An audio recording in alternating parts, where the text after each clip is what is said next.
Power of Subconscious Mind, writer Dr. Joseph Murphy। इंसान के subconscious mind की ताकत का अंदाजा लगा पाना बहुत ही मुश्किल है।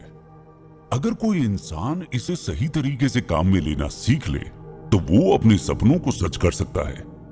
डॉक्टर जोसेफ मर्फी की लिखी book the power of subconscious mind के कुकू बाइट्स में हम इन्हीं पावर को एक्सप्लोर करेंगे। कुल 6 पॉइंट्स की मदद से मन की ताकत को इफेक्टिवली यूज करने के बारे में सीखेंगे। पहला, सबकॉन्शियस माइंड हमेशा सजेशंस देता है जिनका उपयोग करके आप लाइफ को बदल सकते हैं। क्या आपको याद है जब आपने पहली बार बाइक चलाना सीखा तब आपने कितने फोकस के साथ उसकी हर एक एक्टिविटी को समझा था, लेकिन जब आप बाइक चलाना सीख गए तो उसके बाद आपने कभी इस बात की ओर ध्यान नहीं दिया कि कब ब्रेक लगानी है और कब नहीं, कब स्पीड बढ़ानी है और कब नहीं, क्योंकि अब आपको पहले की तरफ फोकस्ड होकर इन एक्टिविटीज को नहीं करना पड़ता। यही वजह है कि आज ये सारे काम ऑटोमेटिकली हो जाते हैं। ऐसा कॉन्शियस और सबकॉन्शियस माइंड के एक साथ काम करने के कारण होता है। जब आप किसी काम को पहली बार करने की कोशिश करते हैं तब आपका कॉन्शियस माइंड उसे सीखने के लिए पूरे फोकस के साथ काम करता है, लेकिन धीरे धीरे आपका सबकॉन्शियस माइंड भी उसे सीखने लगता है। जब आपका सबकॉन्शियस माइंड उस काम को समझ लेता है तब आपका वो काम बिना फोकस के ही इजीली हो जाता है। हमारे डेली रूटीन में भी ऐसे बहुत से काम हैं जिन्हें आज हम बिना किसी फोकस के बड़ी ही आसानी से कंप्लीट कर लेते हैं। उनके पीछे की वजह सबकॉन्शियस माइंड ही है। इस तरह हम ये समझ सकते हैं कि हमारा सबकॉन्शियस माइंड कितना ज्यादा पावरफुल है। इंसान अपने पॉजिटिव थॉट्स को रिपीट करके सबकॉन्शियस माइंड के पावर का यूज कर सकता है और अपनी लाइफ को बेटर कर सकता है।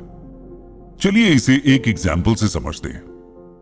कभी दुनिया भर के ओपेरा हाउस में शानदार परफॉर्मेंस देने वाले इटालियन ओपेरा आर्टिस्ट एनरिको कारुसो गाते समय रुक रुक कर गाते थे, जिसके कारण उन्हें लगता था कि सामने बैठे लोग उनका मजाक उड़ा रहे हैं, वो उनकी खराब परफॉर्मेंस पर चिल्ला रहे हैं।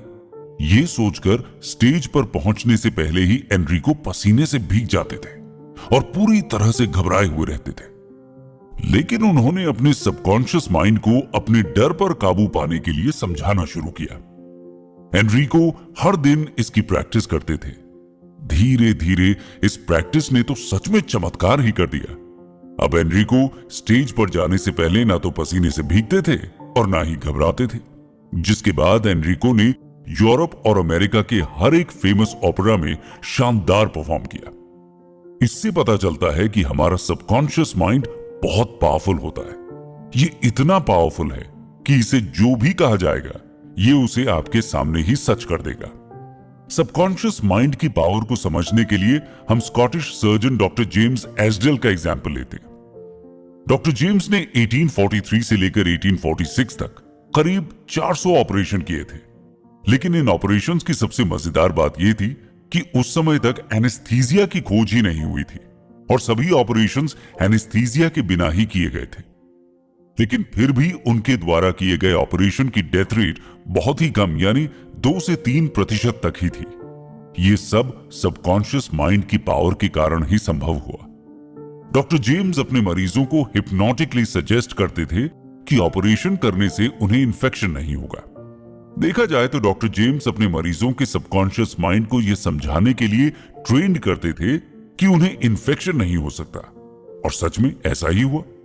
डॉक्टर जेम्स के कहने पर पेशेंट के सबकॉन्शियस माइंड ने इंफेक्शन के खिलाफ काम करना शुरू कर दिया। इस थॉट के चलते पेशेंट की बॉडी में एंटीबॉडीज बन गई और उन्हें कभी इंफेक्शन ही नहीं हुआ।